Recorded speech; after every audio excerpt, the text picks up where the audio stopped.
दोस्तों, आज हम आप लोगों को मेंडल का जीवन परिचय पढ़ाएंगे, जो कि ये बहुत ही इम्पोर्टेंट है तथा यह हर परीक्षा में पूछा जाता है।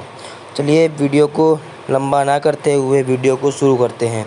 मेंडल का जीवन परिचय। आनुवंशिकता संबंधी वैज्ञानिक अध्ययन सर्वप्रथम ग्रेगर जोहन मेंडल ने किया। मेंडल ने पौधों में बहुत से संकरण प्रयोग किए, जिनके निष्कर्षों को आनुवंशिकता के नियमों के रूप में प्रतिपादित किया गया। इसी कारण से मेंडल को आनुवंशिकी विज्ञान का जनक कहा जाता है। मेंडल ब्रून, ऑस्ट्रिया, जो कि अब चेकोस्लोवाकिया कहलाता है, का एक साधु था। उसका जन्म 1822 ईस्वी में जर्मनी के गांव साइलेसिया में एक साधारण किसान के घर हुआ था। उसकी प्रारंभिक शिक्षा घर पर ही हुई थी। बाद में उसे गांव के स्कूल में प्रवेश दिया गया, जहां से उसने हाई स्कूल की परीक्षा पास की तथा 21 वर्ष की युवावस्था में सन 1843 ईस्वी में एक गरीब युवक के रूप में मेंडल ऑस्ट्रिया के ब्रून स्थित मठ में आए और 1847 ईस्वी में इन्हें पादरी यानी कि मोंक की दीक्षा दी गई। कुछ समय पश्चात मेंडल ने थोड़े समय तक ब्रून के एक माध्यमिक स्कूल में भौतिक विज्ञान तथा प्राकृतिक इतिहास के स्थापन अध्यापन के रूप में कार्य किया। सन 1851 में मेंडल को प्राकृतिक विज्ञानों का अध्ययन करने हेतु वियना विश्वविद्यालय में भेजा गया, जहां पर उसने भौतिक विज्ञान के साथ साथ गणित का भी अध्ययन किया तथा जीव विज्ञान के प्रयोगों की तकनीक में भी दिलचस्पी ली।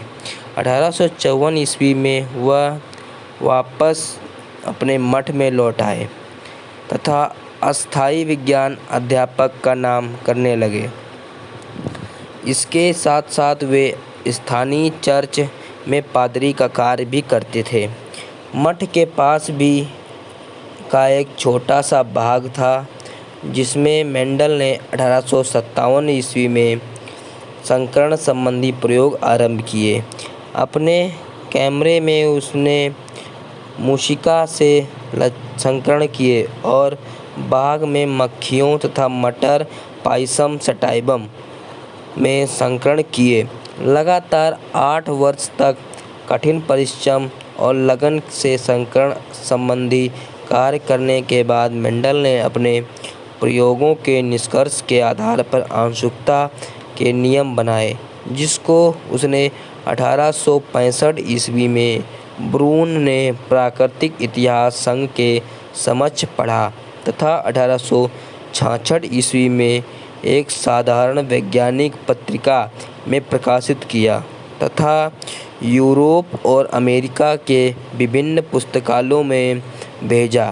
परंतु फिर भी मेंडल के कार्य को उस समय तक मान्यता प्राप्त नहीं हो सकी, जब तक कि सन 1900 ईस्वी में 3 वैज्ञानिकों डी ब्रीज हॉलैंड, कोरेस जर्मनी तथा वॉन सर्मक ऑस्ट्रिया ने स्वतंत्र रूप से कार्य करते हुए मेंडल जैसे ही परिणाम प्राप्त किए तथा मेंडल ने नियमों की सत्यता सिद्ध की। इसके बाद ही विश्व के वैज्ञानिकों को मेंडल के महान कार्य के महत्व का ज्ञान हुआ और उसके बाद उनके द्वारा स्थापित नियमों को मेंडेलिज्म की संख्या दी गई। अगर आपको मेरा चैनल अच्छा लगा हो और वीडियो समझ में आया हो तो